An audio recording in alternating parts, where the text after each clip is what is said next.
Well, and they've got Okay. a board doing their Order. stuff. So we, Microphone's on? so we have. Okay. well, Yep, we we're have- good. Welcome, everybody. Okay, we'll talk. Happy New Year to everybody. I hope everybody had great holidays, and we're back. Hey, Can we start with a roll call, please?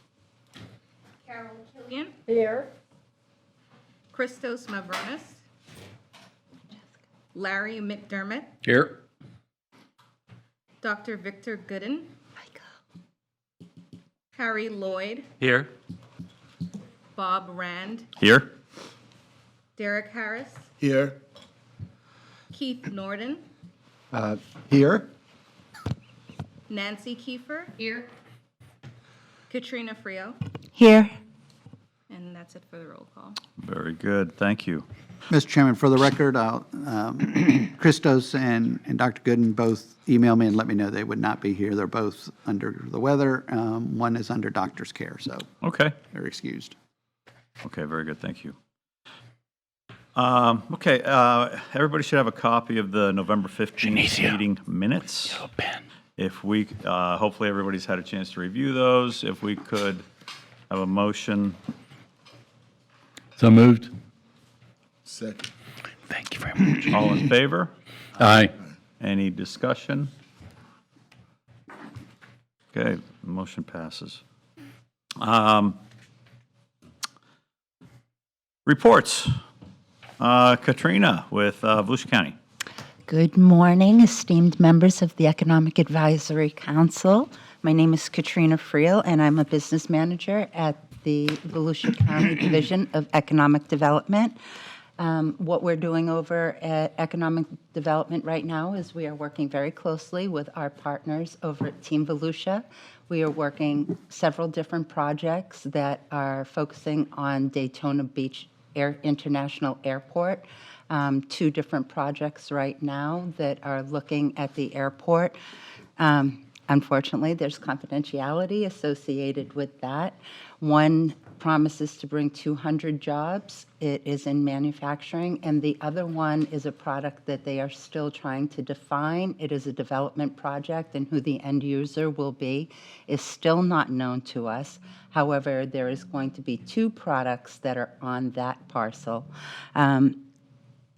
With that being said, there is also an EDA grant that we have acquired, and we are waiting to hear back from the EDA on an extension on this project, which is going to bring infrastructure along Bellevue to go ahead and serve the parcels that these projects are looking at. Other than that, I'd like to report that we are going to be having our quarterly breakfast meeting, the Q, on February 16th. Check-in is at 7:30. That is in the Dennis McGee Room at the Daytona Beach International Airport. Our presenter this time with kind of a state of economic development and an update on all the changes that once was the Florida Department of Commerce. I'm sorry, the Florida Department of Economic Opportunity is now is Florida Commerce. So there have been changes in the way economic development is being done there. Again. Enterprise Florida had been dissolved, and Select Florida has now been established. So our presenter is Laura DeBella. She is the Vice President of Business Development for Select Florida, and she will be getting us up to date on all of the changes. And that is the end of my report. I can answer any questions. I could try to answer any Any questions. questions for Katrina? yeah, the Bevel Road stuff, does that have, It's Bellevue. oh, Bellevue? It's Bellevue. Sorry. Nope, that's okay. Thank you. Do you keep kind of a census of the number of businesses that open in the county and the businesses that close? We do our very best to do that, and what we usually relied on was business tax receipts. However, the county itself, so anything that's in unincorporated, the county has sunsetted the business tax receipt program, so we do not have a surefire way of establishing those businesses. We do still have business tax receipts from the cities. So we can track that way. We do use a database called Salesforce that we track. However, small businesses, the failure rate of small businesses in the first year is 50%. By the time you get to 10 years, it's 80%. So following up on all of those small businesses, we do our very best, but we do have a database of Can you get the information from the state where they pay, because all these businesses pay sales tax, and where if they stop paying sales tax, you can kind of figure that they're not there anymore, or if they're new applicants. So we do get a confidential report from the state quarterly. However, that information is always lagging, so it's usually like a year behind. So we're never up to date. There's always a margin there. Okay. Thank you. You're Anything else welcome. for Katrina? Keith, Team Volusia. Yes, Katrina did such a good job on describing the projects that we're working on, but of course, we're under confidentiality, but it's very exciting for the city of Daytona Beach. And one never knows whether the projects will decide on Daytona Beach. We've had several close calls and several projects shortlist us as number 2 or 3, but we want that win. Very excited about how Florida Commerce and Select Florida are coming together, and I'm very much looking forward to Laura DeBello's presentation on that because it's still meshing together what was Enterprise Florida. But they haven't missed a beat so far. We are finalizing our 5-year strategic plan with Boyette Strategic Advisors. That will take us from March 2024 to March 2029, and we're going to unveil it at our annual meeting, which is March 7th, at the Maury Husseini Center at DSC. Tickets are available at $150 for investors and $200 for future investors, so we're excited about that program. Just for the sake of talking about our projects that are in negotiation, we have about 4 projects in negotiation now, and then a pipeline of about 50 projects that have either visited the area or seriously considering the area. As far as outreach, which our municipalities are very interested in us doing the outreach for the municipalities in the county. We have SpaceCom coming up at the Orange County Convention Center at the end of this month. A very large exhibit and an existing company exhibiting with us. And that's a great show because our practitioners from around the county can attend that with us to show a very united force.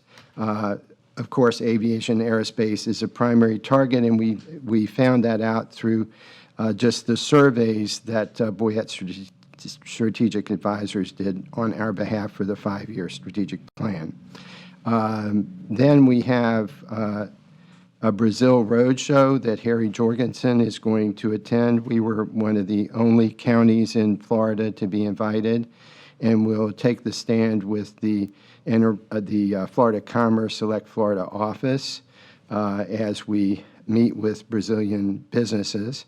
We have been very successful with recruiting Brazilian businesses, and we have a couple of more than 2 or 3 projects from Brazil that are in the negotiation stage with us today.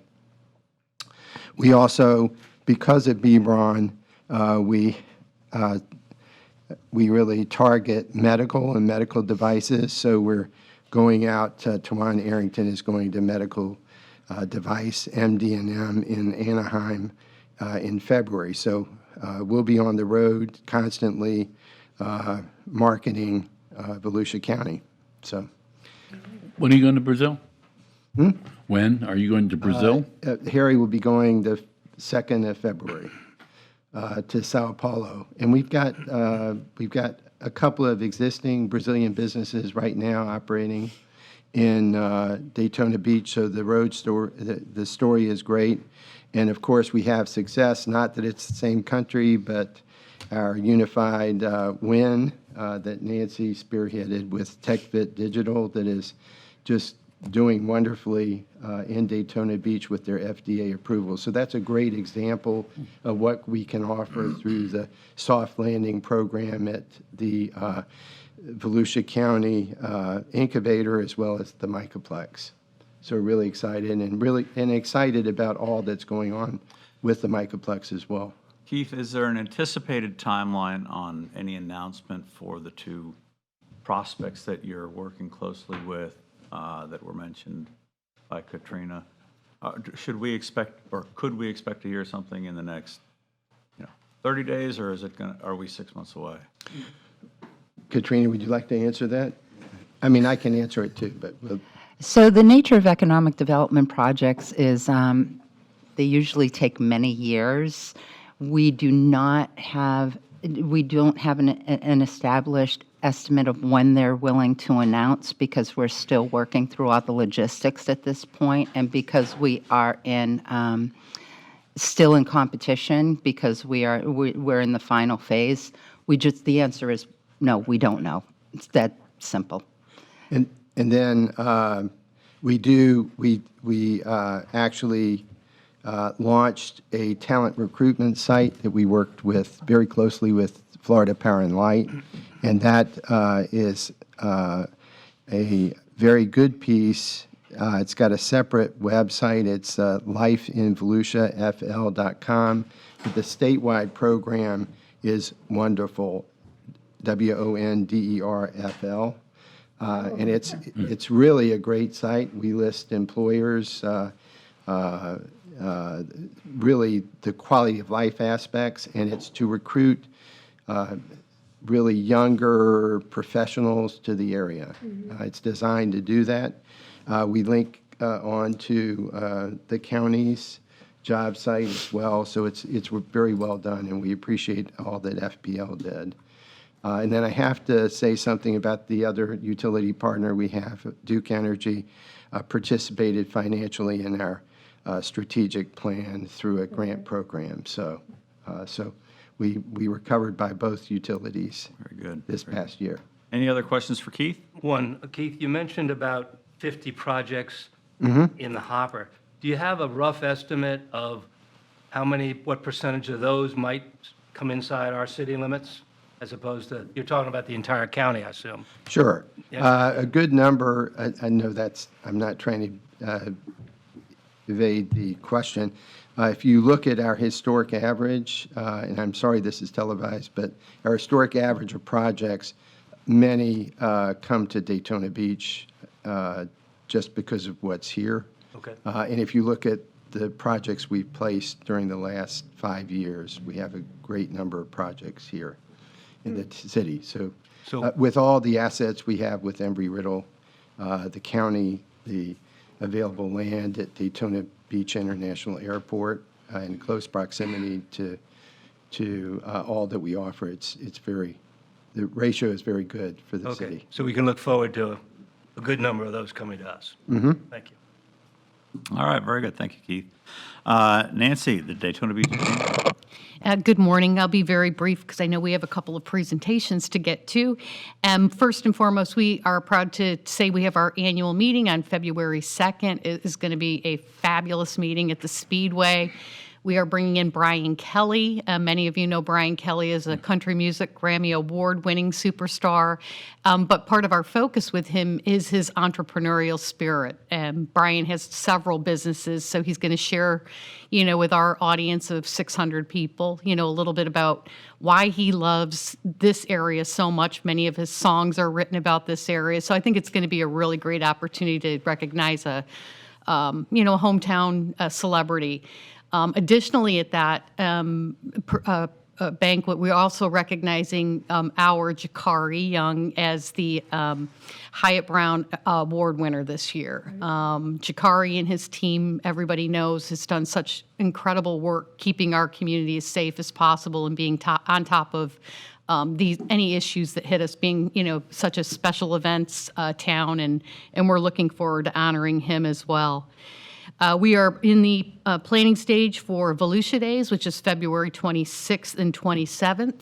We're strategically going towards the end of session because we want to be there on the floor when some key votes are coming down.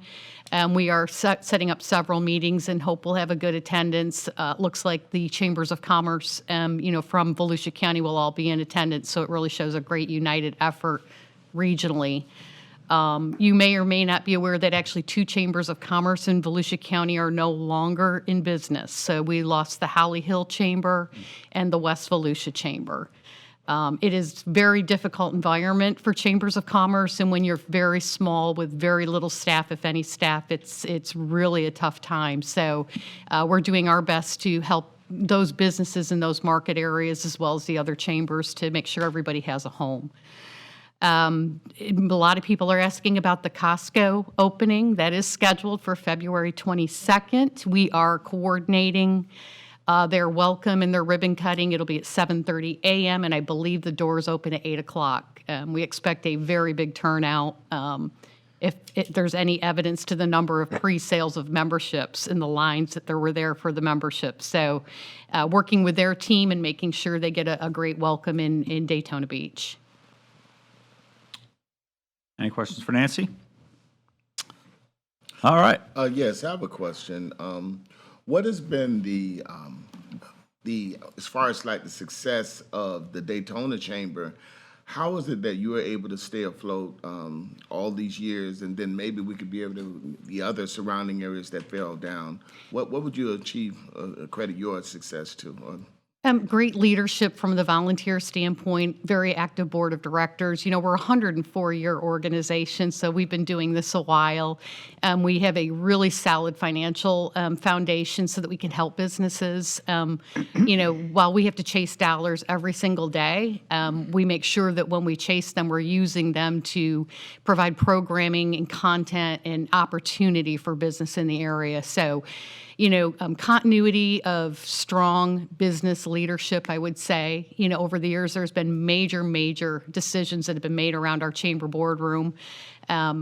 So, I would say that that's a lot of it. Our collaboration, we just won't, say no. We will help people, members and non-members. We are a membership-based organization, but we also realize having a few conversations, uplifting conversations with businesses will go a long way for the future of our city. So that's kind of our, mentality at our chamber is to lift those that need help. So I think that that's a lot of it. Do you have many members from the Midtown area that are members? We do.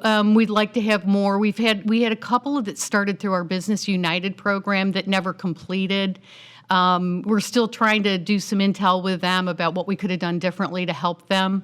The Business United program really required businesses to engage, to take the counseling we were giving them, get to the seminars we were doing, get to events for inclusion. Those that really took advantage of it, they just graduated in January, are doing incredible. Their businesses have grown. They're our biggest testimonials. So, 52% of our businesses are Daytona Beach based. We are a regional chamber, but the bulk of them are from Daytona Beach.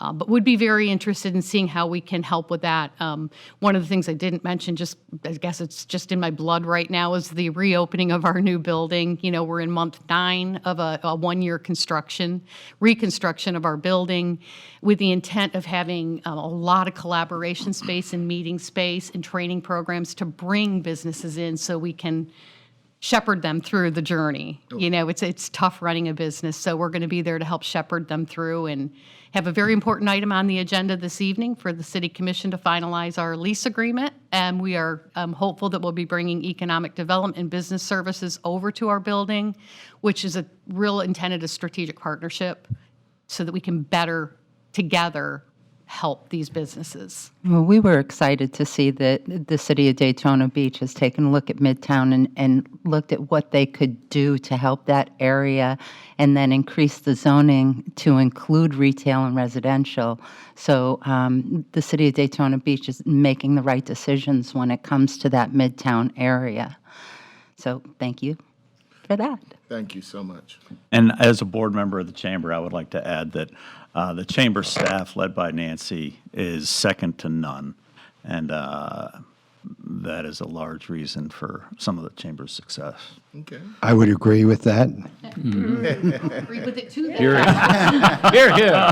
I wanted to add one more thing about the chamber and their success is that regardless, we all know that economies are cyclic, and their ability to respond and reevaluate where they are and then react in the appropriate manner has also been key to their resiliency.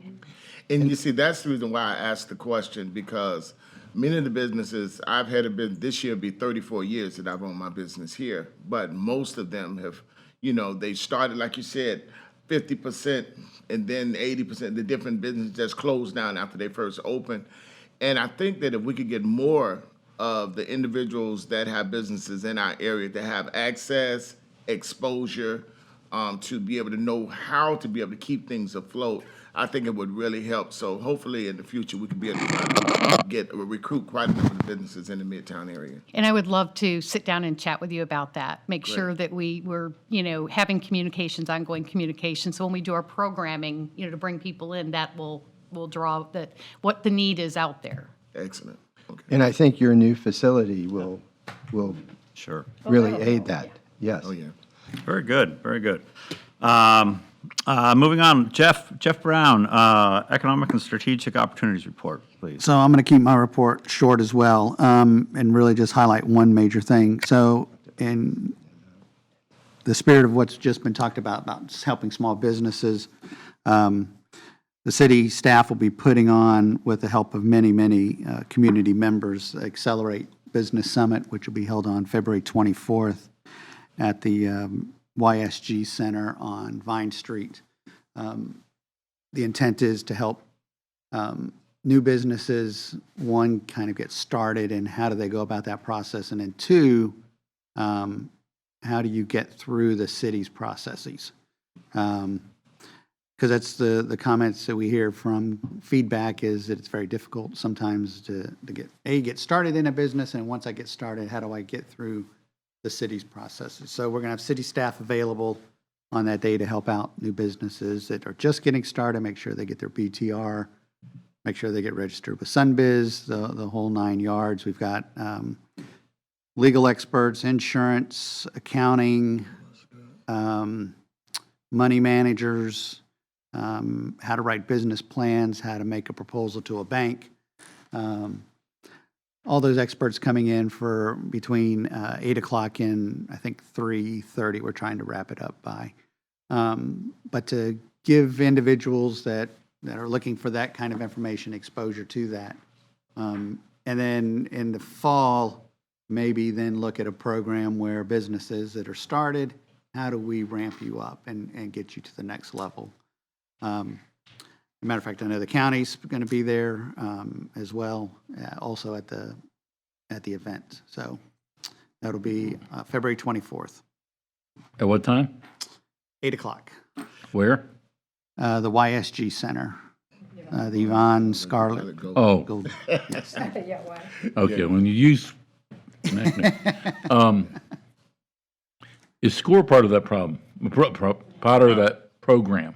I'll have to check they- because are there's they, three of us working on trying to make sure we get the right people there. So Yeah, I we think need to- SCORE would help you a lot in that area, and I'm not sure who's in charge of SCORE anymore.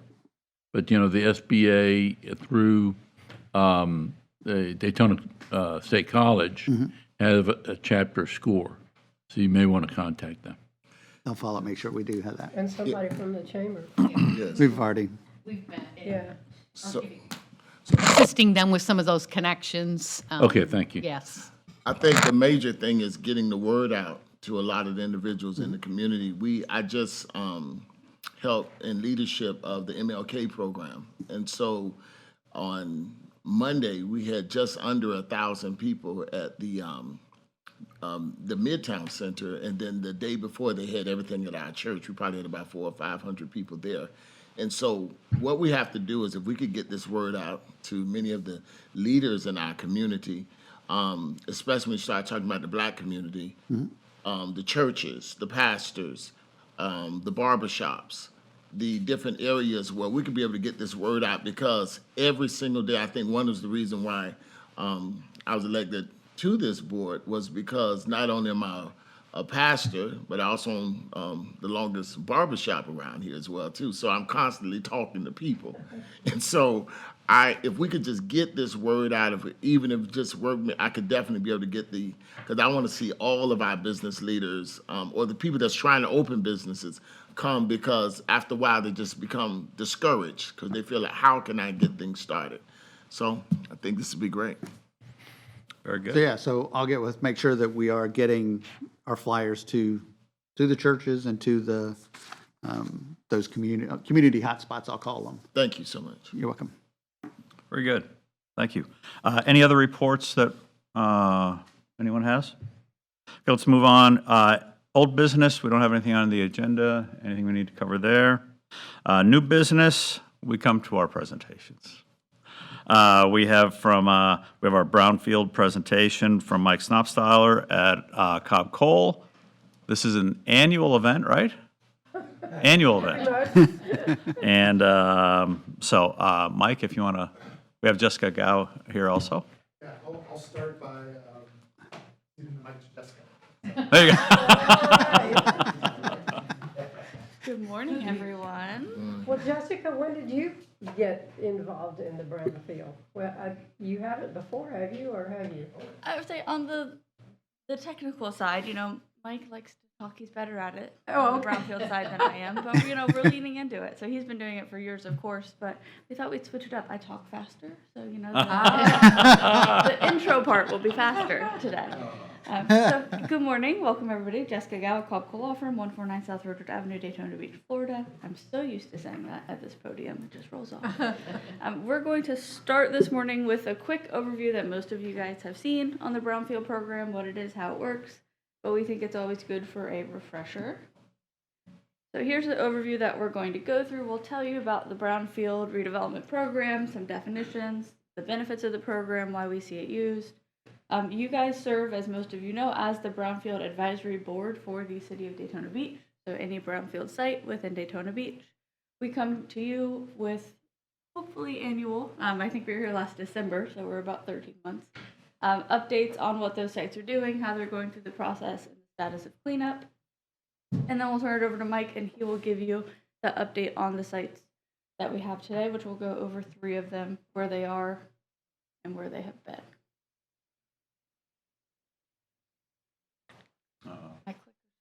There you go. Oh, There you go. Thank you. So just to start off with, what is a brownfield, right? So it's a term that has sometimes a negative connotation, but it shouldn't. We really see it as more of a redevelopment tool. And so you have brownfield sites and brownfield areas. A brownfield site is a specific parcel of property, and the definition is pretty broad under the statute on purpose. So it's real property, the expansion, redevelopment, or reuse of which may be complicated by actual or perceived environmental contamination. So the or perceived is kind of key there, because not every brownfield site is actually contaminated, but the state wants to incentivize people to go out, check, do some environmental due diligence, make sure there are no issues on the site, and even if it is completely clean, you can still recover some costs and get the benefits of the program.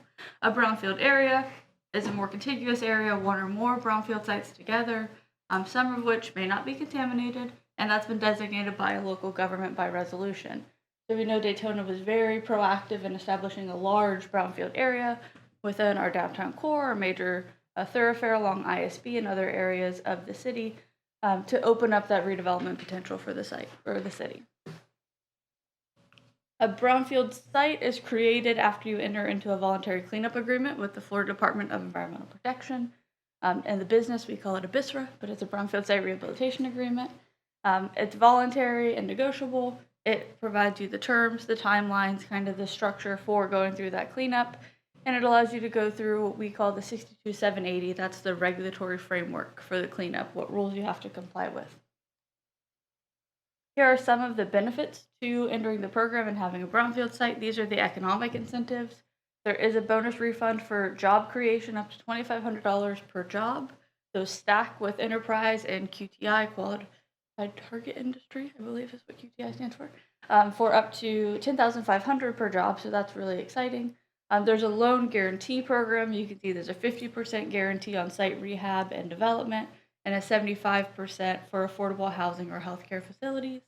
And then there's a sale and use tax exemption on building materials for mixed use and affordable housing projects, which we think is really, really cool.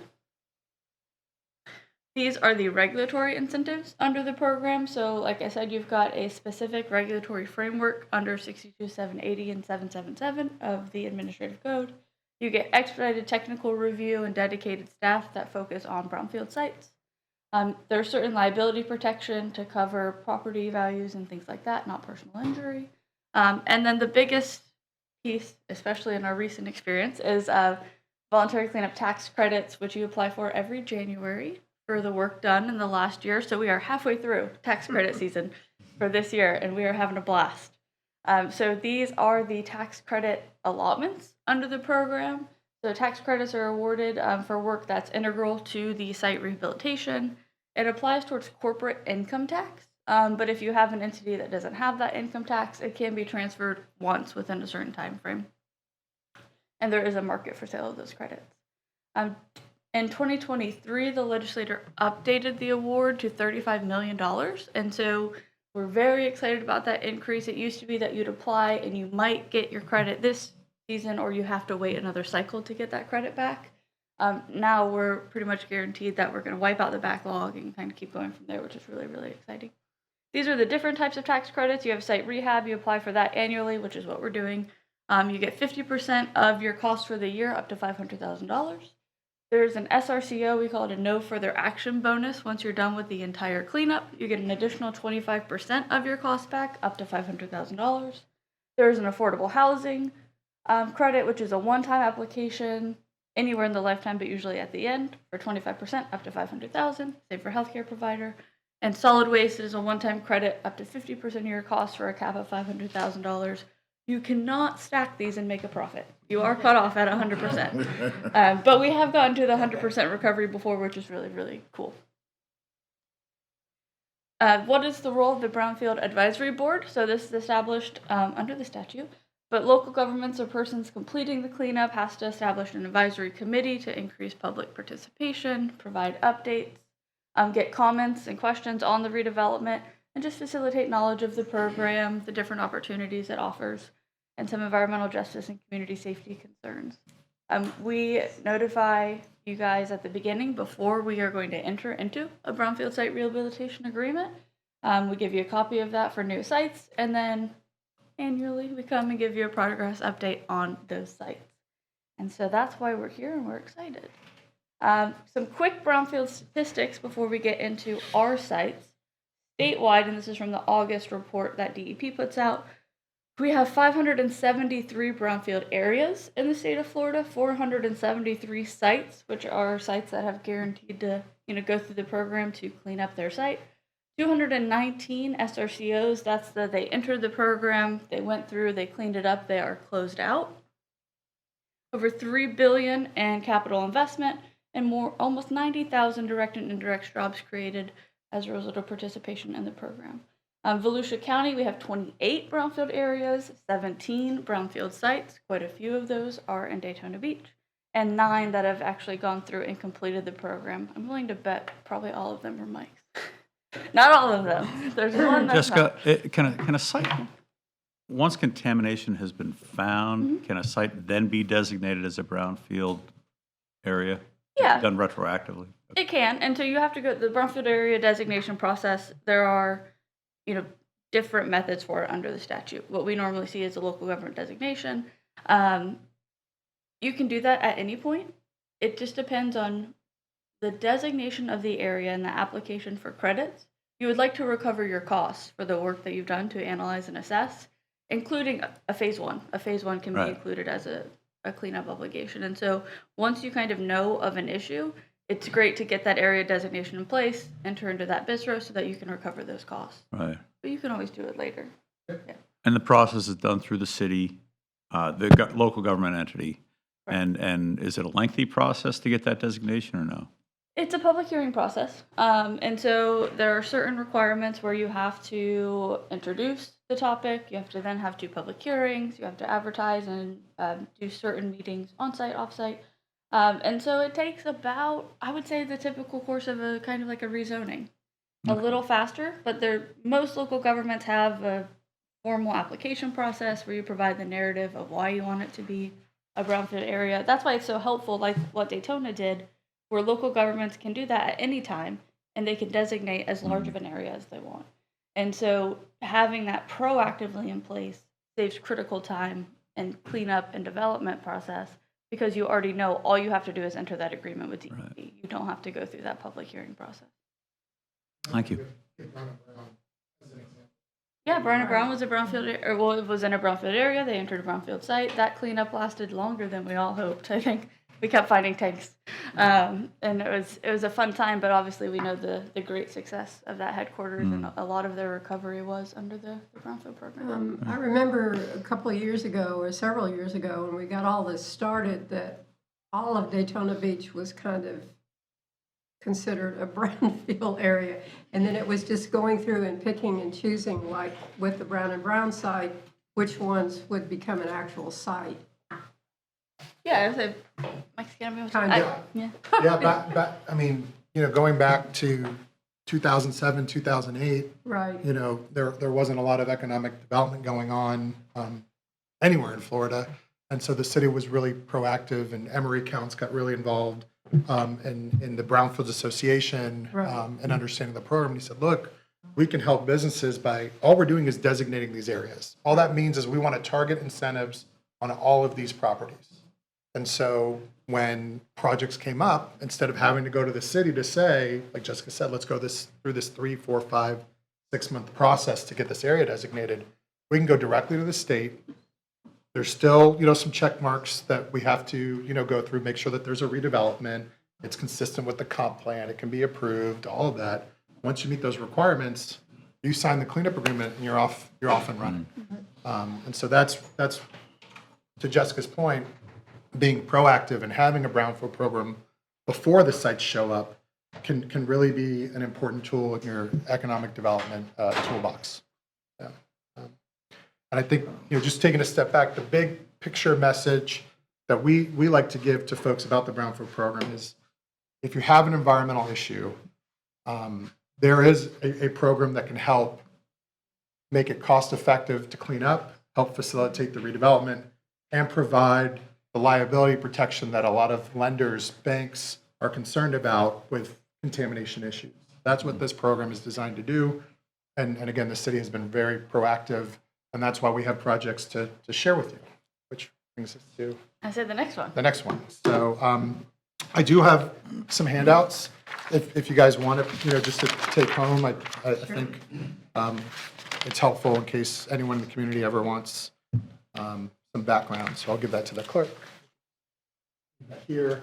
But before I jump into our first site on A1A on the beach side, just want to remind everyone that at our last update, the Brown and Brown site, the Lloyd portion of the former car dealerships, had just been issued its no further action letter.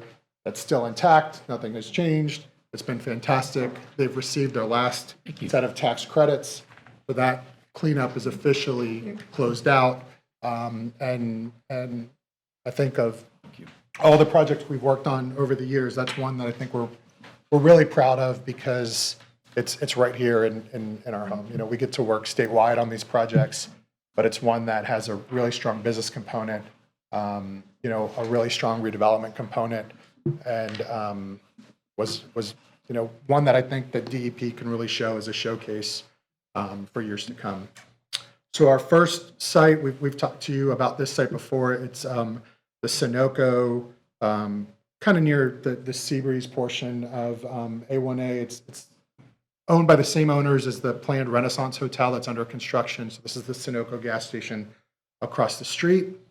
It's actually Glenview and A1A. It is the first property on the beach side to enter the Brownfields program. We've been in the Brownfields program for several years on this site. It is a pesky site because it's small, and contamination does not respect property boundaries, right? It doesn't just stop at the line. It goes where it goes. So we don't have migrating offsite issues here, but we do have a lot of tidal influences in the groundwater table because of the location on the beach. And so it makes the cleanup interesting for people like us who like doing the cleanups. It's exciting. It's different. So we've gone through 2 different types of remedial action plans. We tried one where we used vapor extraction. So we had a little mobile trailer that came out there, and it operated this equipment overnight to try and convert the groundwater into a vapor, and then it sucks it up and cleans it out. That was effective, but it rebounded. So towards the spring of 2022, we asked DEP to approve a new remedial plan using a chemical. It's actually called Petrofix. It's a neat name from a company called Regenesis. So it's a chemical injection that interacts with the petroleum that's in the groundwater. It's all associated with historic previous gas operations before the owners of the Renaissance bought the property. And so we've been working on that for about a year now. We stopped the injections in 2023 and started what's called post-remediation monitoring. So we're looking to see how effective these chemical injections were in treating the site, and they've actually worked really well. We're not at the point to closure yet where we can say to DEP we've completed the cleanup, but we know that the chemicals are still in there, the chemicals are doing their job, and the concentrations are decreasing.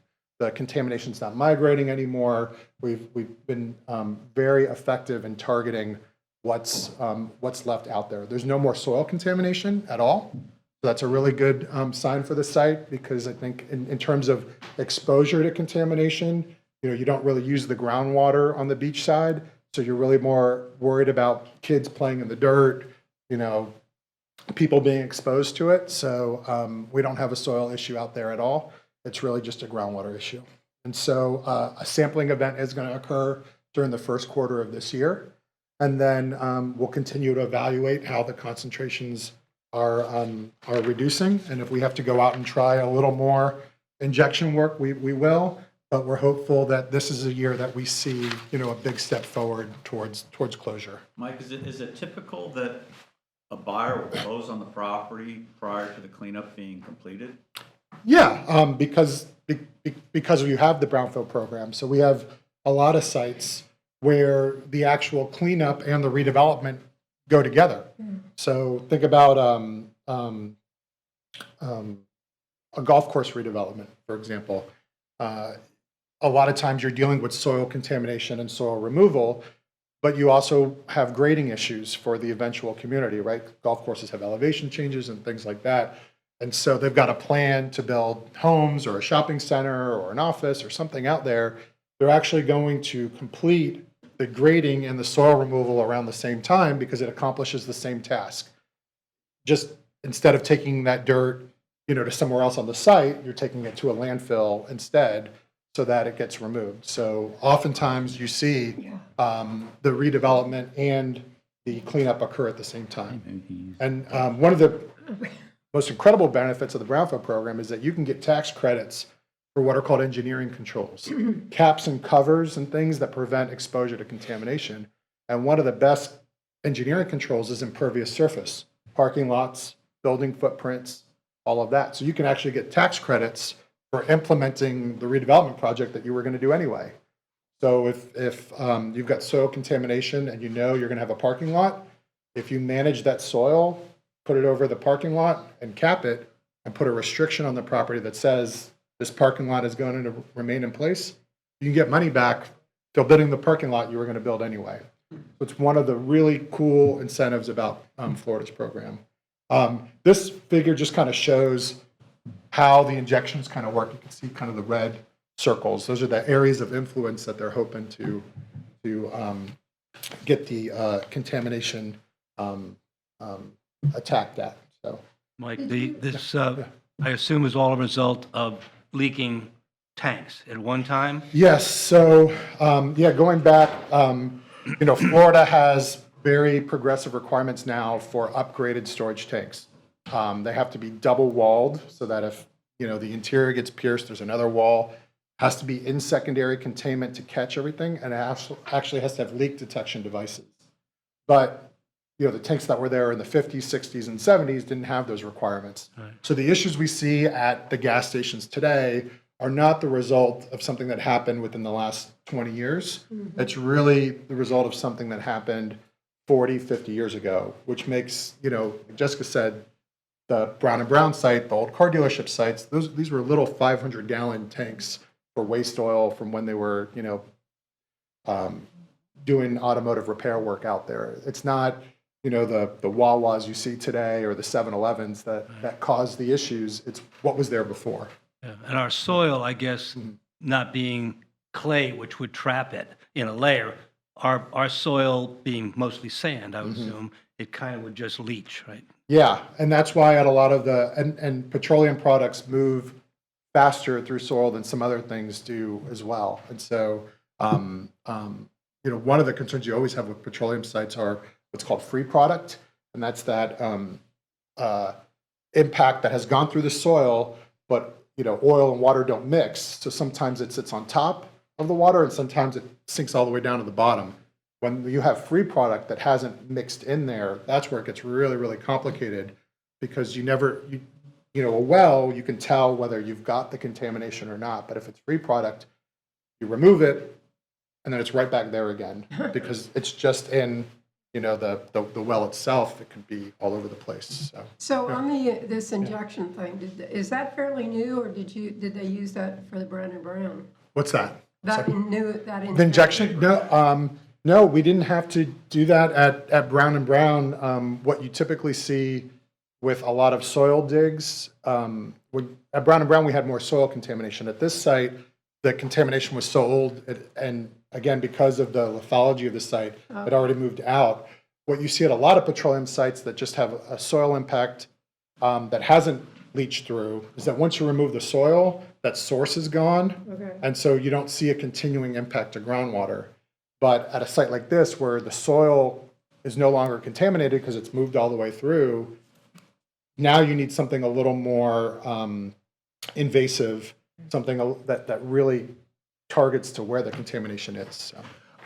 I have a question, Yeah. because I noticed they pretty much set an area over this area where you can't have any new car washes, because we used to have car washes on the different corners, where now if you open up a car wash, all of the water had to be collected. And so quite a number of them, because I know that's how a lot of, in our community, we would have a lot of businesses, side businesses. So those areas that used to have these car washes and everything, that could definitely be considered as a brown area, if maybe, because they were doing it for years and years, a lot of oil runoff and stuff. I mean, we see it a little bit. It's definitely a potential source of contamination. But when you think about like oil leaking from a car, right? You only have a certain number of gallons of oil in one car at any given time. And let's say it's a small drip, a small leak. But if you think about a 10,000 gallon storage tank under the ground that has 20 or 30 holes in it, and it's constantly being filled up over 10, 15, 20 years, then you've got this large, source of contamination. So it is a potential issue, but you would have had to have, thousands and thousands of cars leaking over a long period of time. DEP regulations actually say if it's 25 gallons or less of product and it leaks onto an impervious surface like a parking lot or concrete, you don't even have to report that as long as you follow the rules to properly address the issue. Okay. That's called like a de minimis spill. The types of spills we see are really like historic. You think about these 5,000, 10,000 gallon tanks that sometimes you see them on, being removed and hauled off, and they're 10 feet tall and they're 30 feet wide and they're just massive. Those are the types of ones that really cause these types of issues.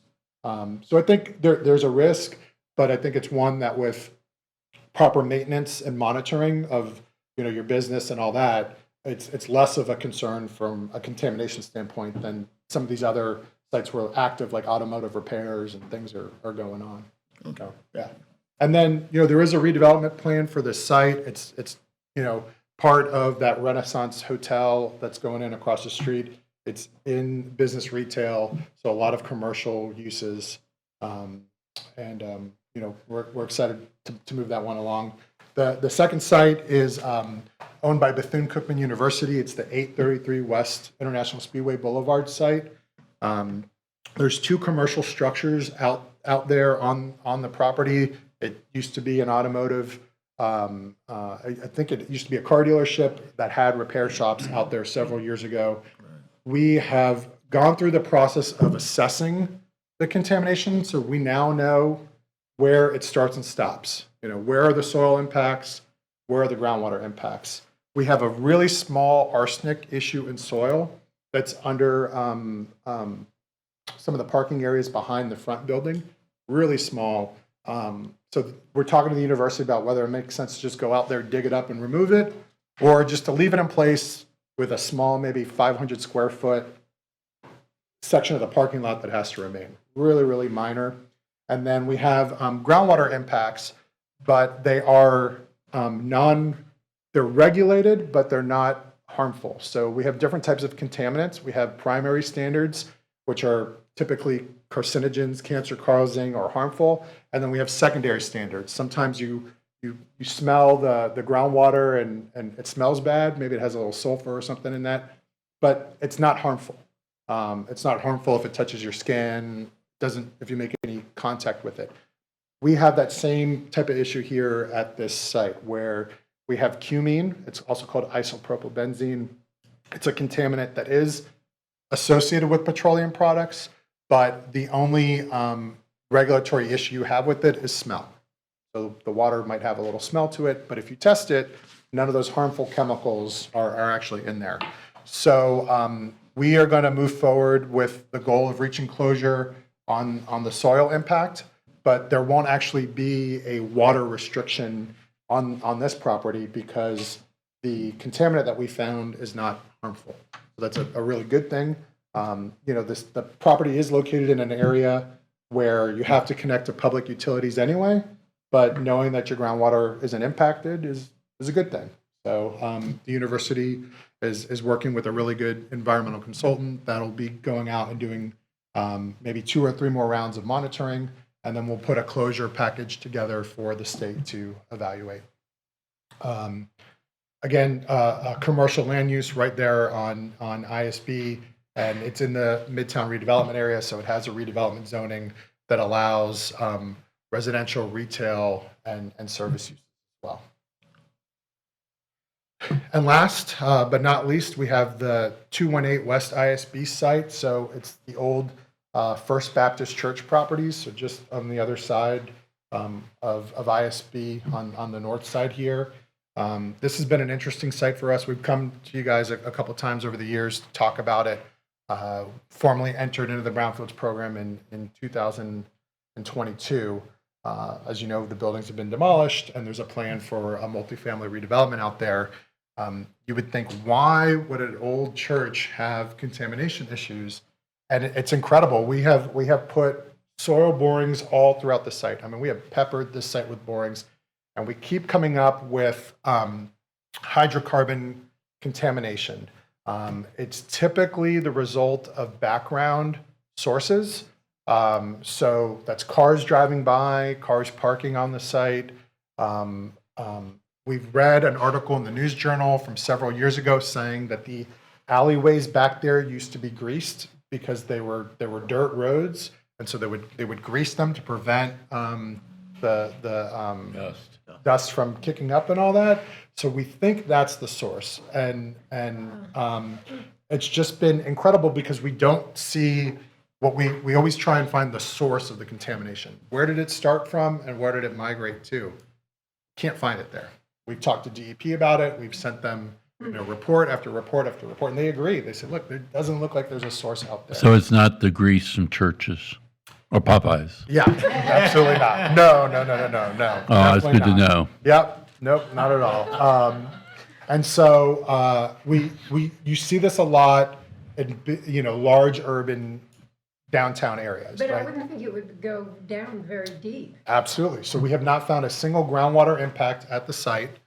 Now, if the site was graded over time, maybe it's been displaced, but the levels aren't high enough to really cause it to leach. So we're seeing it at like 1/2 foot to 2 feet sometimes 3 feet, but not at the water table, which is at about 5 or 6 feet there. Well, the crazy thing, I was the pastor of the church, right? The First United with big mural of Yeah. Jesus on it. Yeah. You're right. I was the pastor of that church. We owned that church. And I don't know if you knew it or not, but there was a big basement in that church that went way down. I was surprised, a basement in Florida. Yeah, right. And I remember one of the things, because it had a lot of asbestos and different things. Old building, older Yeah. than everybody in this room, much more. Right. And so, so I don't know, maybe over the years, something could have seeped in there, I don't know. But our building was like it was 38,000 square feet, 3 stories high. Yeah. And so at First Baptist was even larger, so Oh, yeah. I don't know what that could have been. Yeah, it's really, and even before First Baptist was there was a furniture store. There were some small businesses along inside. the ISB frontage, and then the church over time bought up a lot of those buildings. So there's really nothing in the history that goes back to like 1910 and 1920 that would say, cars were worked on here, or a dry cleaner was here, or manufacturing occurred here. There is nothing in the record of the history of the site, and we've traced it back. It's incredible what you can find.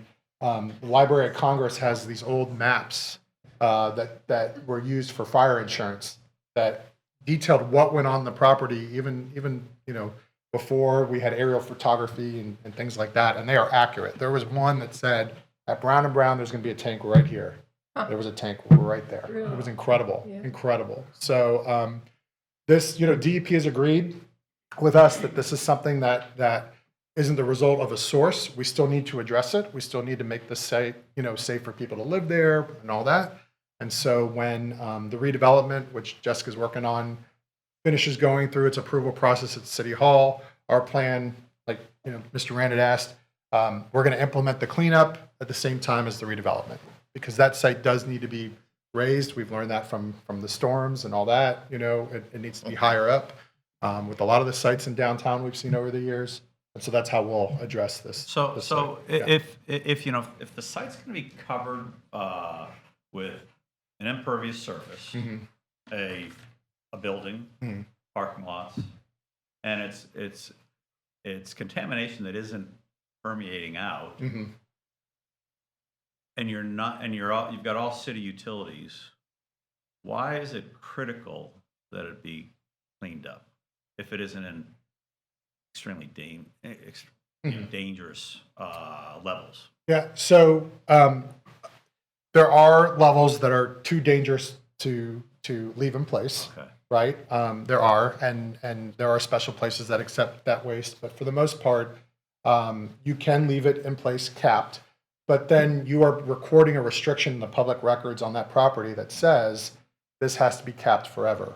Where that becomes a concern is often when you have utilities, right? So the site is served by utilities, but workers go out there and they might be working in impacted dirt.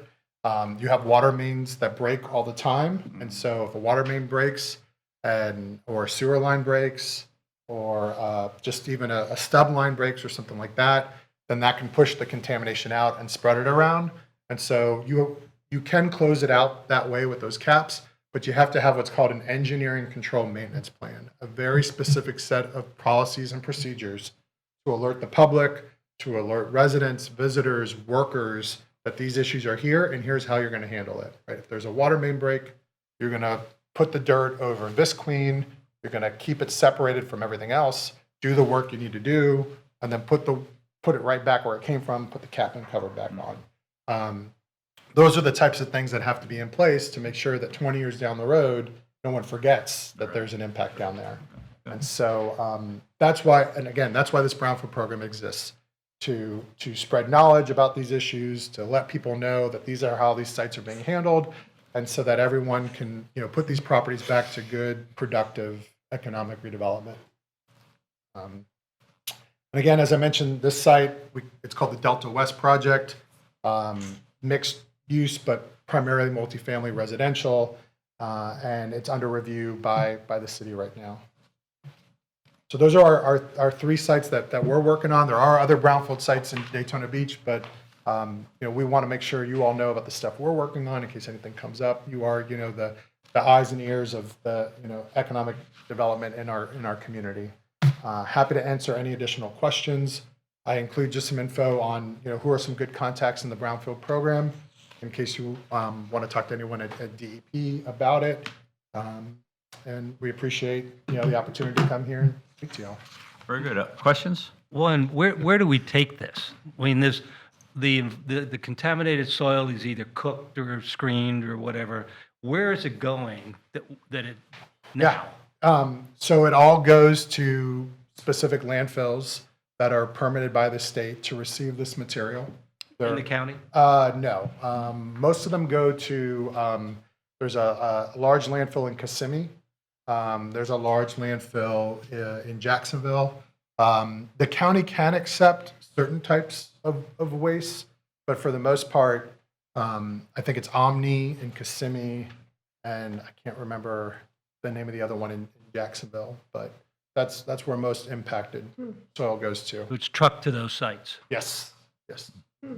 If we have solid waste, so not contaminated dirt, right? But let's say you find a site that has construction demolition material out there, things like that, they can go to the county landfill. And an example of a site where we've had that issue was the Advent Health facility in Port Orange, Dunlawton, and Williamson there, the new 21-bed emergency room. That was like a 7-acre landfill. It was an old truck stop, but I mean, after the truck stop closed, that site was raised about 5 feet, trash across the entire site, corner to corner.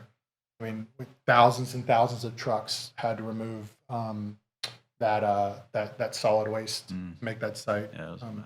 Yeah. The one over on Williamson, you talking? Well, yeah, the one that opened 2 years ago there, right at 95. Yep. Yeah. hmm Wow. Yeah, whatever happened there, was criminal. I mean, seriously, I've never seen anything like that. The good news is it was all trash. It wasn't anything that would create harm, right? If kids were playing in the dirt or something like that, I mean, they might find glass or concrete or wood debris, but it's not like there was a harmful chemical. Right. It was just an illegal dump. Okay. And that close to 95 too. It's just incredible that Yeah. for so many years it went Yeah. sight unseen. But Advent Health did an incredible job cleaning up that site, and now it's a fantastic success story. Right. Very good. Yeah. Anything else? Any other questions? Thank you so much. Thank you, Thank Mike you. and Jessica. Thank you. That Take was care. good. Informative, Thank you, very guys. good. Next on the agenda, Sans Lassiter for a transportation discussion. He's with LTG Engineering. Sans, what happened? What'd the other guy look like? What's your leg, knee, back? What's going on? This is my attempt to learn more about ADA. I'm learning. Sans Lassiter, president and founder of LTG. I have a presentation set up. I have two versions, one that I did, which moves along, and one that was done by the office, moves along better. So I think we probably have mine. So please forgive me for anything you see happening on this in terms of animation that doesn't work quite right. What I've been asked to do is give a presentation on transportation. I don't think anyone who's a driver in Volusia County needs a presentation on transportation. However, I'll give it to you from the perspective of someone who's been doing it as an engineer for 45 years. And I've been here since 1995 with my home and office. Before that, I was still working here in the early 80s, just to let you know, from Orlando. Okay, this is my version because I can tell everything's not working away. So we've got a lot of growth happening in Florida. Why are they coming here? It's no state income tax. It's the homestead exemption. It's the weather. It's the beauty of the environment that we have here, and we can't stop it.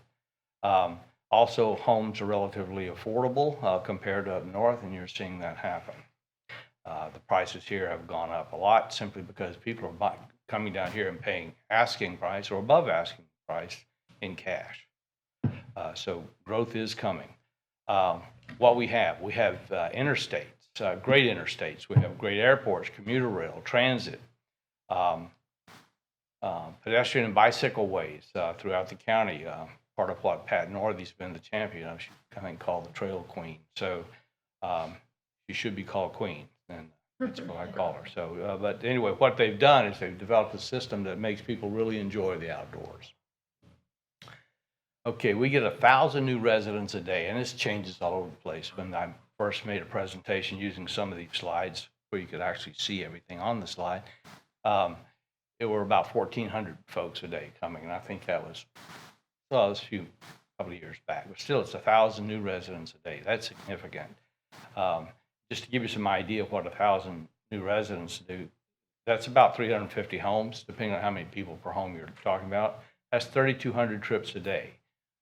350 apartments, 2,300 apartments generate less than homes, single-family homes.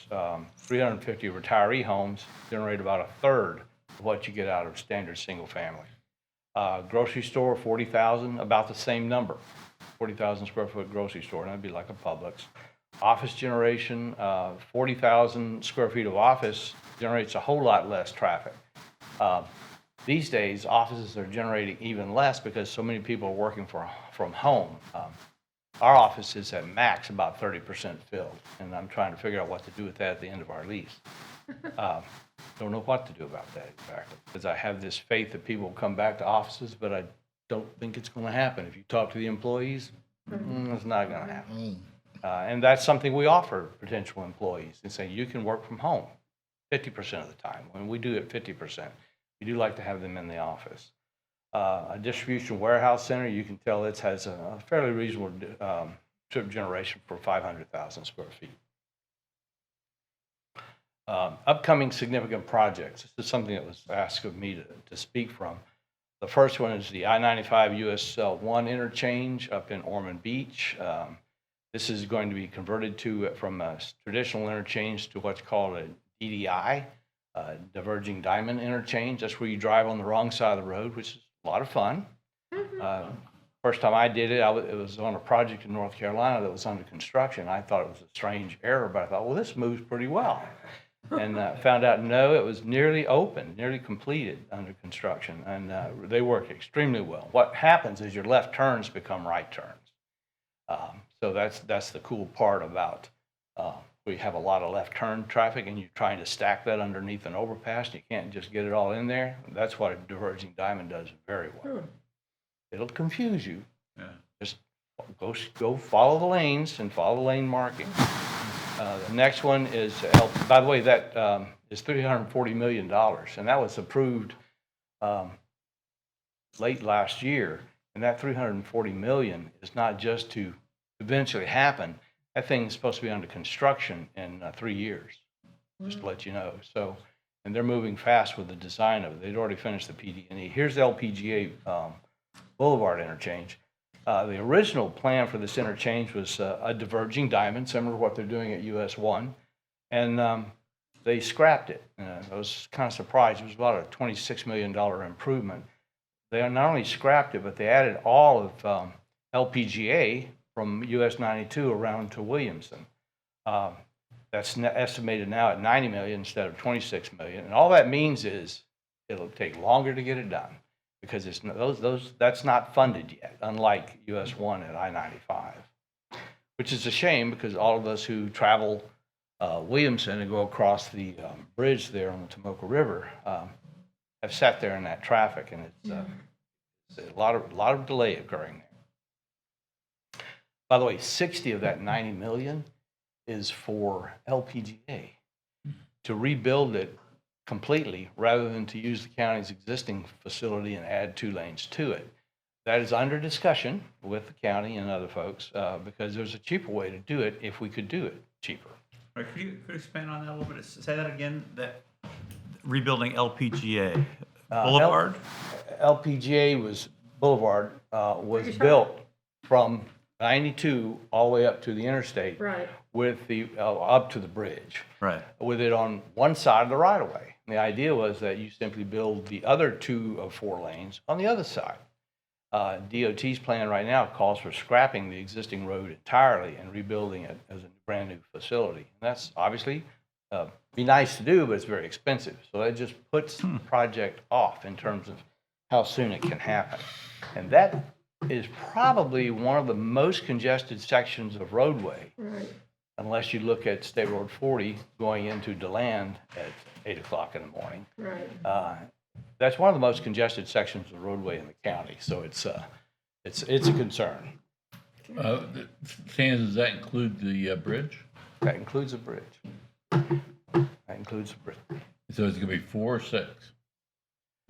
Like- Bridge is going to be probably more like 6 to 8. And the reason is you've got signals on either side, so you need turn lanes. So when you really look at what you've got to stack across that bridge, it's so close to LPGA to the, what's the road it goes down to? It's Champions. Champions. Yeah, Champions. So close to Champions and so close to Tomoka Farms Road Right. that you've got to have your lanes, your turn lanes on that bridge. Right. So that's why it's going to be a very, very wide bridge. So none of these plans, though, are in place right now to start the funding? US 1 is, Right. Pioneer Trail is, that's this one here. But LPGA is under study and still identifying right-of-way and still identifying construction costs Right. because they're still in design phase. And if there's any one road I'd like to see money put toward, it would be LPGA and that interchange. Okay.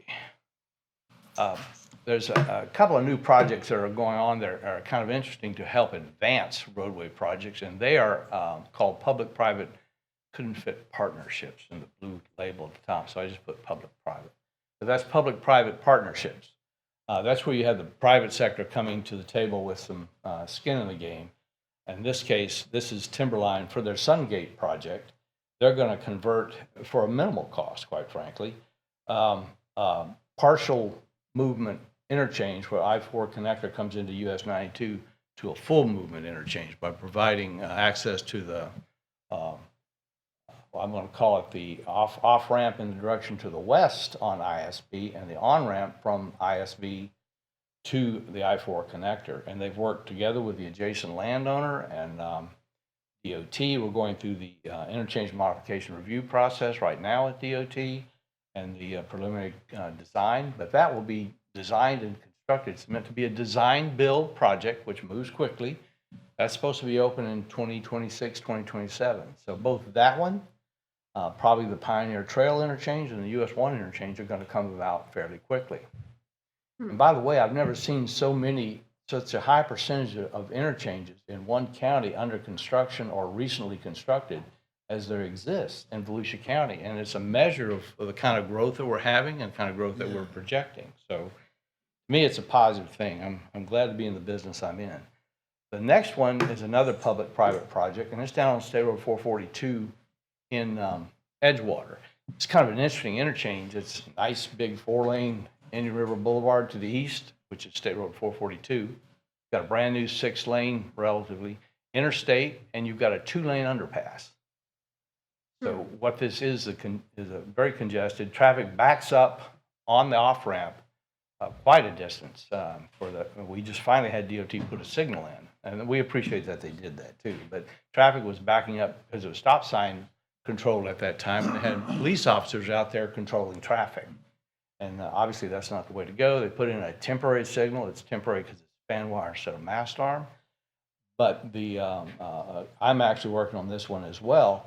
This is to convert that from a standard interchange to another diverging diamond interchange and to make significant improvements to it underneath, which will handle not only the existing traffic, but projected growth that's shown for Edgewater on the west side, which is many thousands of homes and many thousands, hundreds of thousands of square feet of development for commercial, for jobs that are planned on the west side of I-95 in Edgewater. So this is and this one again is supposed to be one that's supposed to be opened within 3 to 4 years. You know, we're still pulling together the funding for it, but the design is completely underway, and it's planned to be another design build to make it go quickly. That's the plan. So road funding. This is the hard part. There's still not enough funding. The feds collect gas tax, based on gallons. Cars are using fewer gallons per mile. That means the income from that is cents per gallon is going down, constantly going down. They're running out of money. Some of that money comes back to the state, some to the counties, some to the cities. But that money is drying up simply because there's less and less being collected. When you add electric cars to it, for which there is no gas tax, you really exacerbate the situation. They're talking about one day going to a vehicle miles travel, which basically means they're going to monitor your car and see how many miles you drive in a year, and that would be your tax, or something similar. It could be they just say this is a blanket number that most folks drive. This is what most folks are going to have to pay. And you'd be paying that in lieu of a gas tax, but the important thing is you'd be paying enough money to make some transportation improvements, and that's a problem on a federal level. We do have in Volusia and Flagler, all 6 cents of the local option gas tax was passed. However, again, that's cents per gallon. So as the mileage goes up, the income goes down. Don't have toll roads here, which, I was actually working on projects in Brevard County, and they were very pleased when we finally pulled the toll roads down there back in the 90s. But those toll roads fund a lot of miles of pavement, as you can see from what's happening with the Orlando system and the Turnpike system. Impact fees. Had a lot of negative press about impact fees. Believe it or not, since I helped develop these, we're actually developing them for City of Palm Coast right now. Impact fees really does pay the cost of transportation improvements by private development. They really do. We can prove it up, and it's been established under law. But they don't fix the pre-existing problems. We had the fortune here of passing a bond back in the 90s where we built a bunch of roads. And for many, many years, we enjoyed free travel, almost no peak hour congestion. And now it's come back to haunt us because nothing's been done since then. And we filled up that capacity. And we didn't have to pay to fill up that capacity like new development pays to fill up that capacity. And the new development started paying more when the county raised the gas tax, raised the impact fees. And I understand that. And they had the ability to enforce more impact fees, but they decided to gradually impose them at the higher rates, which was, quite frankly, for economic development reasons. And that's something you've got to consider as well. But it's not enough money. The county does not have enough money, is not getting enough money from developers to pay for the pre-existing problems in congestion. And so, the county tried a few years ago the sales tax. It's been successful in many locations. Was not successful here. I think it went down 40-60 or something like that, which is not bad. But when you polled the public said transportation is like our 9th most important concern, our 8th or 9th, I forget which one it was. So the public complains about traffic, but doesn't list it as high as an issue. I think as congestion grows, it'll become a higher issue. That's one way to approach it and have it happen. Or maybe we can do a better job of selling the value of a half-cent sales tax. That would raise so much money for improving so many miles of roadway. And I'll tell you something, the cost of roadway laneage, I don't know, a few years back it was $2 million a mile. Now it's like $7 or $8 million a mile. Let me tell you something, asphalt prices are going through the roof. They're like going up 4 and 5 times what everything else is. And it's killing us, from the standpoint of being able to build roads. DOT projects a cost based on what they paid last year for new roadways. By the 10 years that pass by that come up to that, and even though they've projected that cost 10 years in the future, it's way out of sight. So they don't even have enough money to pay for the program that they said was funded. So they have to scale back which projects move forward. So for us, for Volusia County, I'm a strong supporter of the sales tax. I realize that it's a burden to many different communities in different ways. At the same time, about a third of it's paid for by business, a third of it's paid for by tourists, and a third of it burdens on the residents. But to me, having that available for funding and moving this along from a transportation standpoint, building us to what we need to be, in my opinion, is absolutely necessary. We're at the hub of 2 interstates. We're at the beginning of I-4, not the end of I-4.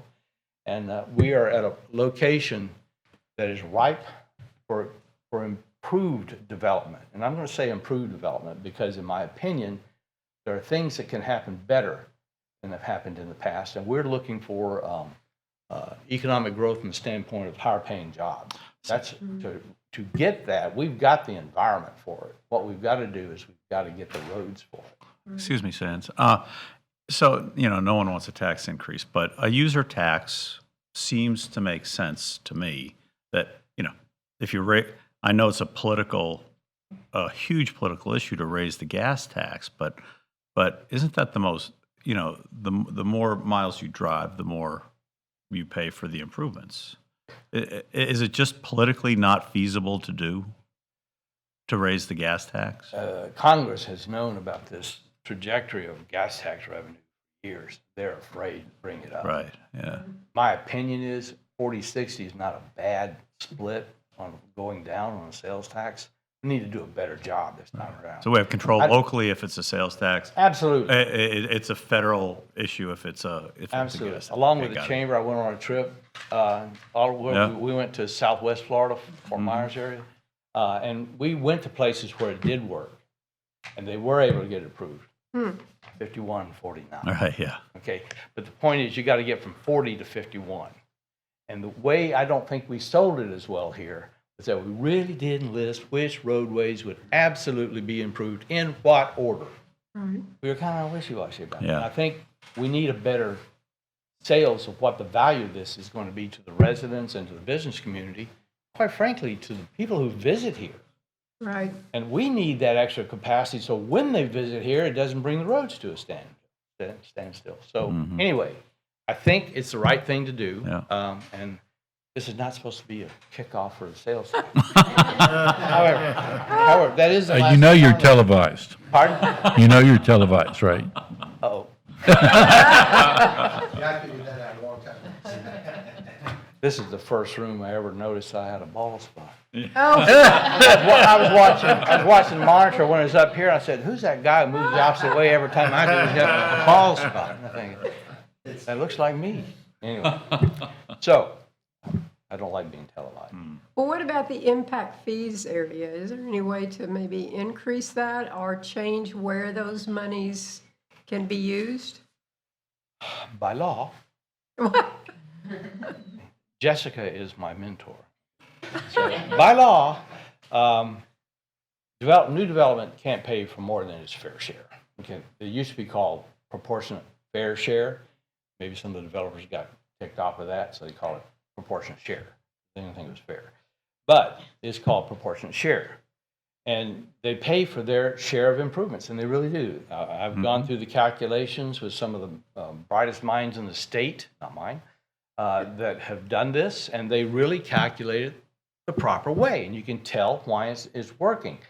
If you increase it to a level where it's not fair, Yeah. it would probably end up in court, and you probably would bring transportation or new development to a halt. I'm not saying you would, but when you start looking at the cost of everything that's going up, I don't know what percentage of fees, impact fees are for new homes, so it's around 17, 18% or something like that.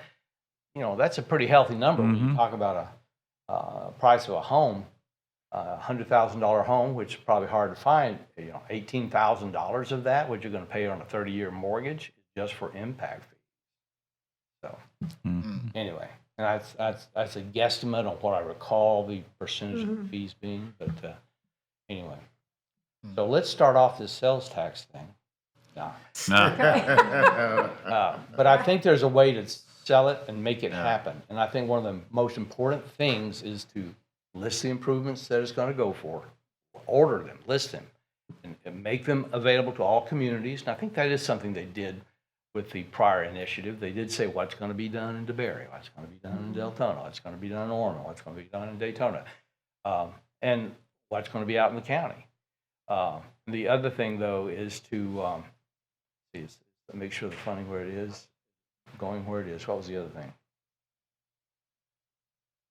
Well, Oh, the point that it's, 30% by the 33% by a third by the residents, a third by the business, and a third by tourists. So residents are getting hit with a third of this, not 100% of this. So, since that initiative failed, road transportation issues have dominated the local press more than ever, right?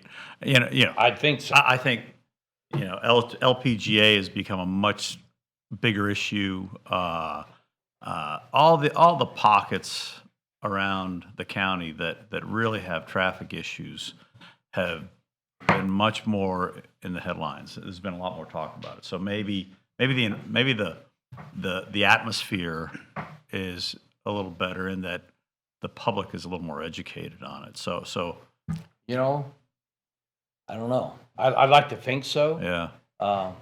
I'd like to redo the request for filling out what are the top 10 things you don't Yeah. like about this or you're most concerned about in Volusia County. I'd like to see if that has moved the needle at Right. all on that. But I know that every hearing I attend, where I stand up as a traffic engineer and say, "Oh, things are just going to be lovely," that nobody believes me. The reason I can say things are going to be lovely Yeah. is because we're not really suffering congestion here like bigger places suffer congestion. They don't Spend a have day in peak Jacksonville. hours, they have peak periods. We don't have a peak hour, we have peak 30 minutes. We have a good strong Right. peak 30 minutes. But what you get in Miami is a peak 10 hours. Yeah. Okay? And all you're doing is you see the valleys and traffic through the day, well, they just fill up. Right. They stay filled all day long up till the max they can hold, and then it drops off in the evening.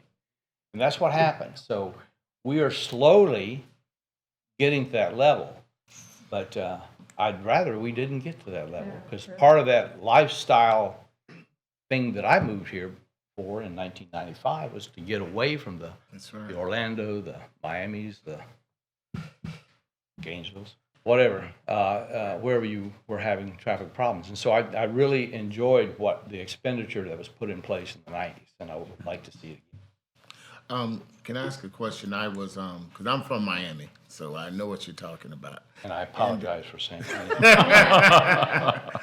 But what is your feeling dealing with traffic? What is your feeling concerning if or could we possibly do a toll road or anything around here to raise?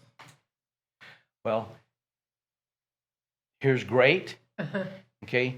Here's sales tax, here's toll roads, okay? Yeah. From the standpoint of how they hit the public. Right. Gotcha.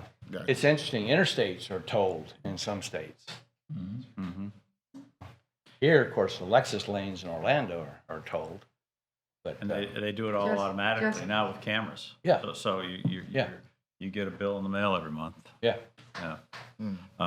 Well, that's great stuff, and the conversation needs to continue, and maybe I think we should bring this up in the future in this committee because it certainly has an impact on economic development. And I think the term of what's happening down the road, correct me if I'm wrong, LPGA, they're going to spend all this money. What happens when you get past Margaritaville and Mosaic? In the future, that's going to be developed, and that's going to continue to be a two-lane road, as I no, understand? they're actually, that's the interesting part. Okay. I would have thought that too, but when they decided they're going to not do the diverging diamond at the interchange, they decided to come back and look at something more expansive. They extended the study all the way down to 92. Oh, that's great. Yeah, that'd be good. So Yeah. But it's still in the study phase, and we're years away. that's the problem. Yeah, we're still years Right. away from. Right. And the city and county have done their part. I mean, Dunn Avenue Extension, I was actually involved in the planning on that back in the late 90s. That will eventually go across, and the developers are setting aside the right-of-way for it. And it'll provide another outlet Right. that'll help relieve ISB, LPGA and ISB for that matter. And I'll go ahead and bring up the AP word, Avalon Park. Yes. If and when it gets rolling, I don't think it's if, it's a when. Even in that plan, ultimately there was planned a flyover, a Hand Avenue flyover to relieve congestion of both LPGA and 40. So okay. just to let you know, it's not that we're not looking into the future. but we just can't figure out how to fund it. Yeah. So is there a mechanism for municipalities to accelerate funding towards a project with the understanding that the state is going to come in and backfill and reimburse some of that funding to expedite projects? There certainly is a way. Our firm has approached the TPO to get projects advance funded through these public-private partnerships. And of course, that's music to DOT's ears, that's music to TPO's ears. You know, we're talking about not taking money from other jurisdictions who have got projects already planned, bringing money from the outside. The worst thing you can do is say, well, here finally is the plan. Oh, this new project's going to move up here. You know, you can't have that. Right. Oh, yeah. That's political death knell. So Sands, I have I'm a gonna- question. I want to add, Oh, I'm sorry. excuse me. I have a question. Yes, ma'am. Isn't there any way to reprioritize these projects? Because, I mean, Keith and I are up here talking about the new Oasis project that's going on, that's going to be happening off LPGA. Then there's the new Bucky's Car Wash. I mean, we have like major development that's happening along LPGA within the next couple of years. Is there any kind of reprioritization program that can happen for these projects? it can always happen. Reprioritization requires agencies to get together and agree to let somebody else have something ahead of them. And that's part of the problem. And Jessica and I both were getting Oasis emails during this meeting, just to let you know how hot it is. What DOT is doing is their study on LPGA goes from 92, I appreciate it, all the way around to Williamson. Why the heck didn't it go to Jimmy Ann? Yeah, right. We've got as big a problem at Clyde Morris, Yeah. you know, and quite frankly, it ought to go from Nova all the way over to US 1. But that's only going to be 3-lane, and that isn't there for a while yet. So if we could, maybe our next meeting, we can talk about how this group can play a role in advancing the issue. And prioritizing. Yeah. Helping. I Reprioritizing don't is know. great as long as your project moves up and it doesn't move down, right? There's someone on the receiving end and it's always someone on the receiving end. East ISB got moved up because Embry-Riddle was willing to give up what they were supposed to be getting. So Right. it's a Yeah, lot it's of a very moving political parts. issue. Yeah. You Politics squeeze behind the this scenes. balloon, it's coming out somewhere else. Yeah, right. Yeah. Okay. Any other questions for Sands? Thank you, Sands, for your Thank you, Sands. for your time and Thanks, thoughts, dear. and we'll have you back. All right, well, thank you. And I want to thank the audiovisual staff for, I don't know if that's what you call these days, for figuring out how to get my How to presentation. do up it. here. On short notice. Thank All right. you. Thank you for coming. Thank you, Kevin Sam. said- Kevin Take care. says hi. Kevin says hi. Say hi to Kevin. He owes me a beer. Yeah, he does, I'm sure. Okay, we move to public comments. Do we have anyone who would, sir, would you like to come up and comment? No? Any,